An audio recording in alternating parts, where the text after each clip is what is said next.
What's up guys, welcome back to Fancy Goldfish Fanatics. Today I'm going to be talking all about algae carpets, so make sure you stay tuned to find out more.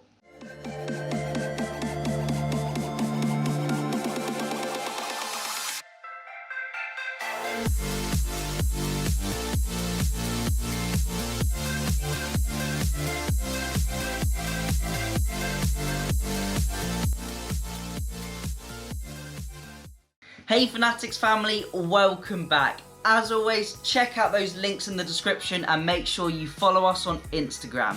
As I said, today we're going to be talking about those luscious green algae carpets that you see on those amazing goldfish tanks on the internet, just like this one right here. Now we all strive, well most of us strive to get that luscious, thick, green, luminous algae carpet, and it seems really tricky, and I have struggled so much with it in the past.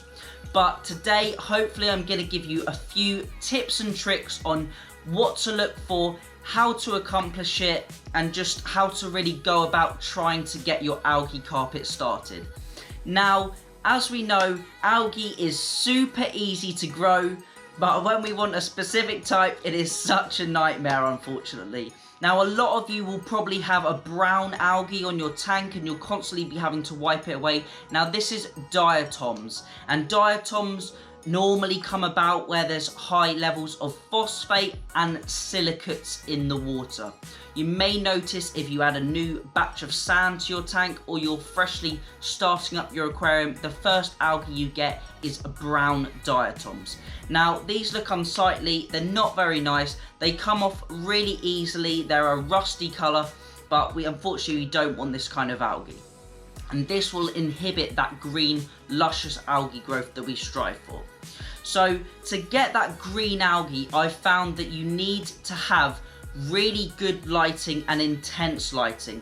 Now the best way to do this is using T5 or T8 tubes, which are those fluorescent bulbs. They give a really good spectrum. If you're using like a daylight spectrum, that's really what I found to be best. LEDs can work, but they're not as good as those T5 bulbs, which give that broad daylight spectrum across your tank. Alternatively, even better is natural sunlight. Now natural sunlight really helps that green algae grow, and once you've got it started, you can sort of maintain it and help it grow throughout your tank. Now I'm going to show you a few clips of my tank. It was brown before, but we've got that green carpet growing on it. And the way I did this was I had the fish outside over summer, which most of you should know, and I had some dual filters within the tank.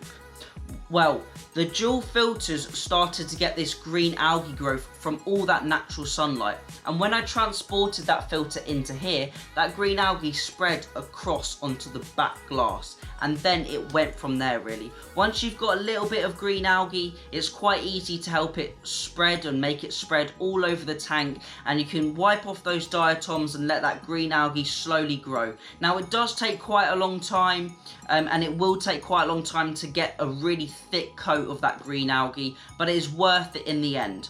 Now I'll just show you the clips of my tank, and you can see the green algae is starting to grow across the back.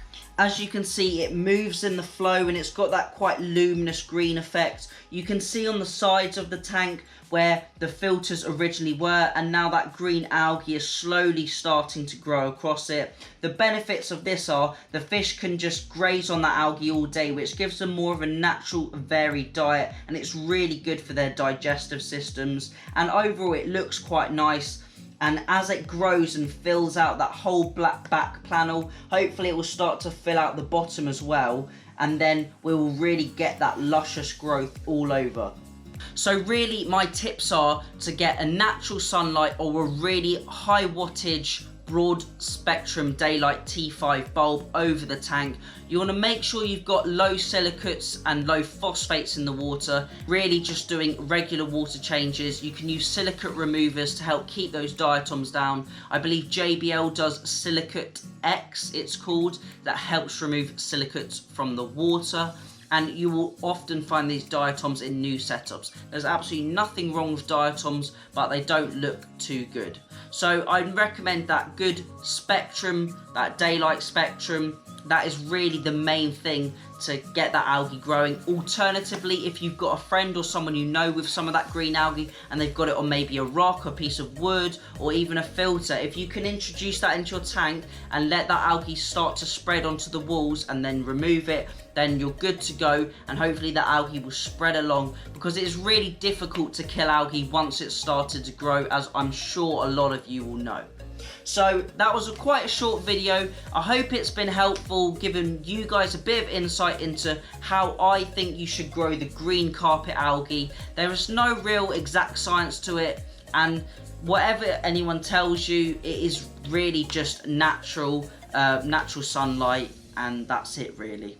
So thank you all for watching. In the next video, I'm finally going to be revealing a little bit of that huge update we've got going, and I'm actually going to be moving the fish tank and the fish. So that's probably going to be quite a long video, and it's going to be quite interesting because I'm going to show you how I move fish, how I will transport them, and also what they're going to be going into and where they're going to be going to.